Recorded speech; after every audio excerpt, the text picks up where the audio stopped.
ഇന്നത്തെ വീഡിയോയിൽ ഞാൻ പറയാൻ പോകുന്നത് കീരികളെ പറ്റിയാണ്. ഞാനിന്ന് കീരി ഭക്ഷണം തേടി ഇറങ്ങുന്നത് കണ്ടപ്പോൾ അതിനെപ്പറ്റി തന്നെ പറയാം എന്ന് വിചാരിച്ചു. ആദ്യ കാര്യങ്ങളിൽ കീരിയെ ആളുകൾ ഓമനിച്ച് വളർത്തുന്നതായി കേട്ടിട്ടുണ്ട്. ഇപ്പോഴും അപൂർവം ചിലർ അങ്ങനെ ചെയ്യുന്നുണ്ട്. 2019 എന്നീ കാലങ്ങളിൽ കീരിവേട്ട മറ്റു രാജ്യങ്ങളിൽ നിന്നും വന്നവർ ചെയ്യാറുണ്ട്. അവർ മാംസത്തിനു വേണ്ടി മാത്രമല്ല, അതിൻ്റെ രോമത്തിൻ്റെ പ്രത്യേകത കൂടി കണക്കിലെടുത്ത് കീരിയെ പിടിച്ചിരുന്നത്. രോമത്തിൻ മേൽ ബ്ലാക്കും വൈറ്റും കലർന്ന കീരികളും ചെങ്കീരികളും മറ്റു പല ഇനം കീരികളും ഉണ്ട്.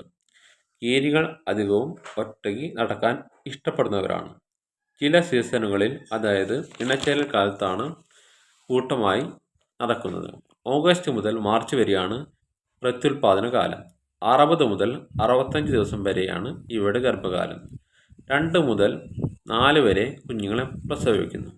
ഏകദേശം ഒരു കീരിക്ക് 1.5 കിലോ ഭാരവും 36 സെൻറ്റിമീറ്റർ മുതൽ 45 സെൻറ്റിമീറ്റർ വരെ നീളവും ഉണ്ടായിരിക്കും.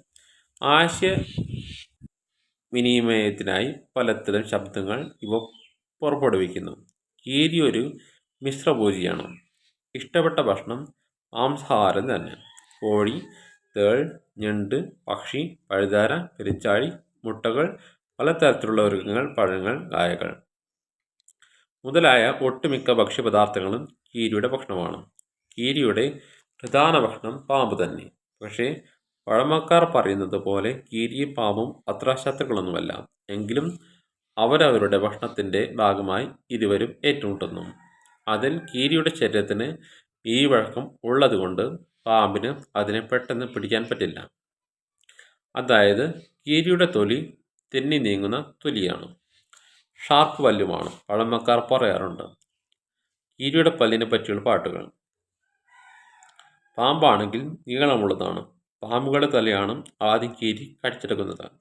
കീരിയേക്കാൾ വലിയ പാമ്പാണെങ്കിൽ പാമ്പും കീരിയെ ഭക്ഷിക്കാറുണ്ട്.